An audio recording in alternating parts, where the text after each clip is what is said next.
Hello guys, balik lagi nih di channel Ngovi, channel yang bakal ngerangkum film ataupun series untuk kalian semua. Di video kali ini saya akan merangkum alur cerita dari series yang berjudul Your Turn to Kill. Series yang menceritakan tentang sepasang suami istri yang terjebak dengan permainan kematian di apartemen baru mereka.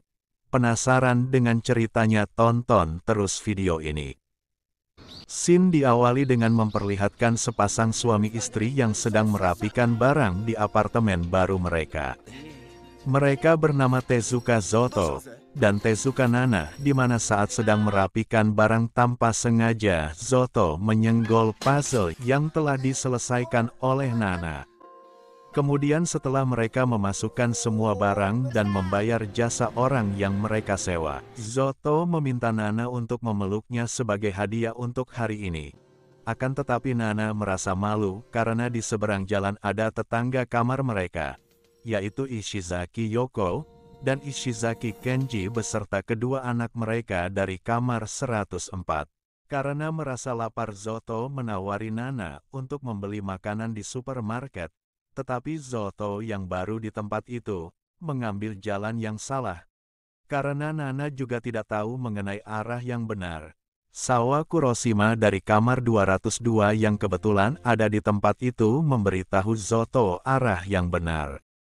Di saat Zoto yang pergi membeli makanan dan Nana yang sedang sendiri di kamar, tiba-tiba ada yang mengetuk-ngetuk pintu kamarnya.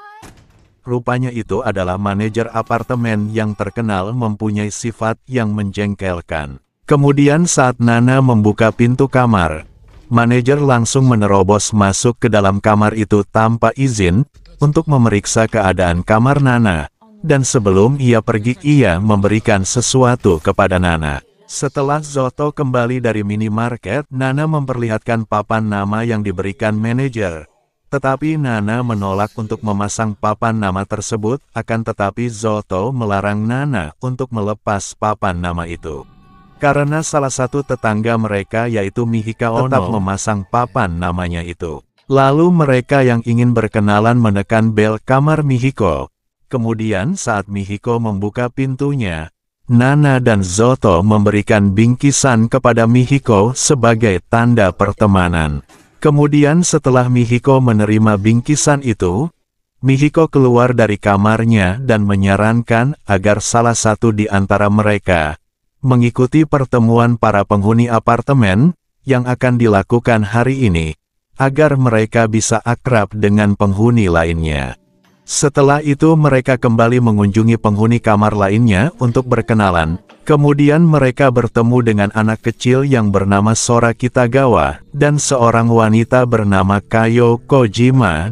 Kemudian saat Zoto memberi bingkisan kepada Kojima, Kojima menolaknya karena itu bukan kamarnya. Dan di kamar terakhir saat menekan bel seorang pria bernama Go Sano, kamar 501 memberitahu mereka bahwa kamar itu kosong. Kemudian, saat di kamar Zoto bertanya kepada Nana, apakah engkau menyadari sesuatu? Dan Nana berkata kepada Zoto, kalau tetangga mereka sangat terlihat aneh, terutama pria yang terakhir mereka temui. Kemudian di acara pertemuan, Nana harus datang sendiri karena Zoto harus merapikan barang mereka. Dan di acara itu pula Nana berkenalan dengan penghuni apartemen lainnya.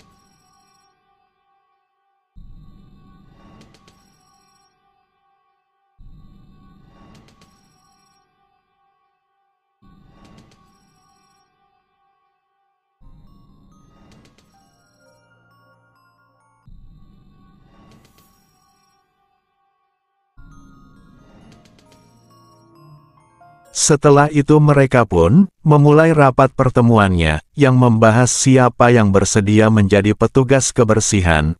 Akan tetapi mereka semua tidak ada yang mau menjadi petugas kebersihan, dengan alasan kesibukannya masing-masing.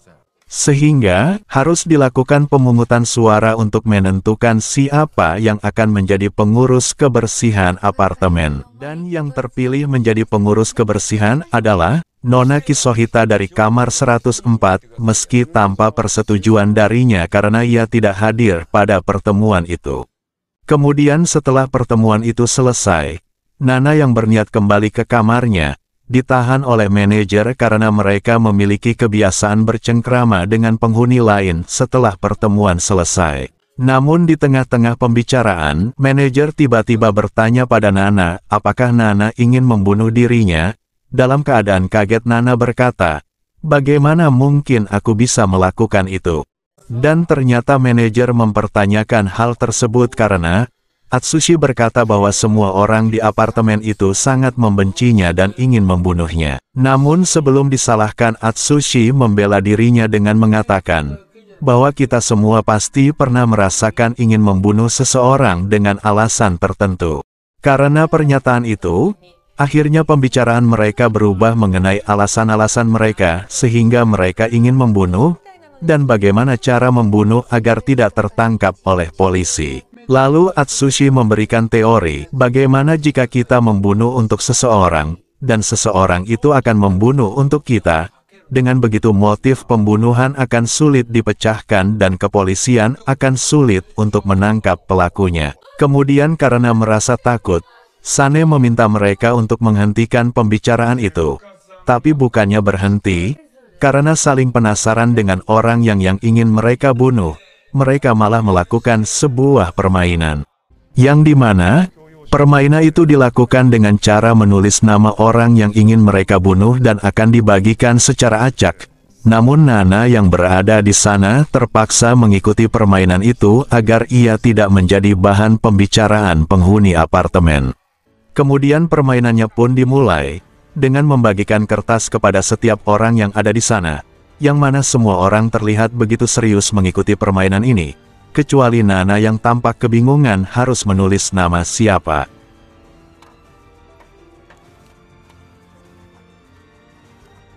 Dan setelah pembagian kertasnya selesai, kertas yang didapatkan oleh Nana bertuliskan Takafumi Kono.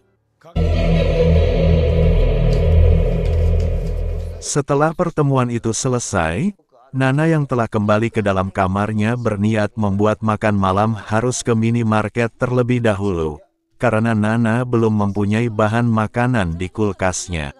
Namun di perjalanan, saat Nana menuju minimarket, ternyata ada seorang pria yang selalu mengikutinya. Di malam hari setelah mereka makan, Zoto yang sedang bersantai di kursi menemukan kunci. Dan Nana berkata itu mungkin kunci manajer karena dia satu-satunya orang lain yang masuk ke kamar mereka. Kemudian Zoto pun segera ke ruangan manajer untuk mengembalikan kunci itu. Akan tetapi saat Zoto sampai ke ruangan itu, ternyata manajer tidak ada di dalam ruangan tersebut. Jadi Zoto memutuskan untuk menelpon manajer. Dan di saat Zoto sedang menelpon manajer, tiba-tiba terdengar dering telepon di balik pintu balkon mereka. Karena penasaran mereka membuka pintu itu, dan betapa kagetnya mereka karena ternyata itu adalah suara ponsel dari manajer yang tengah tergantung tepat di hadapan mereka, dan di saat mereka ingin menghampirinya tiba-tiba manajer terjatuh.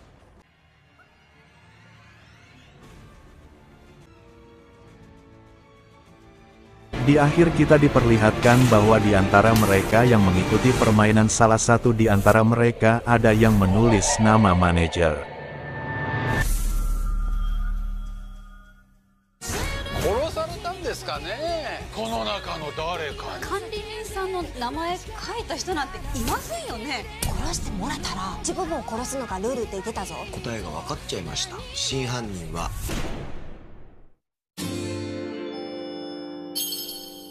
Nippon TV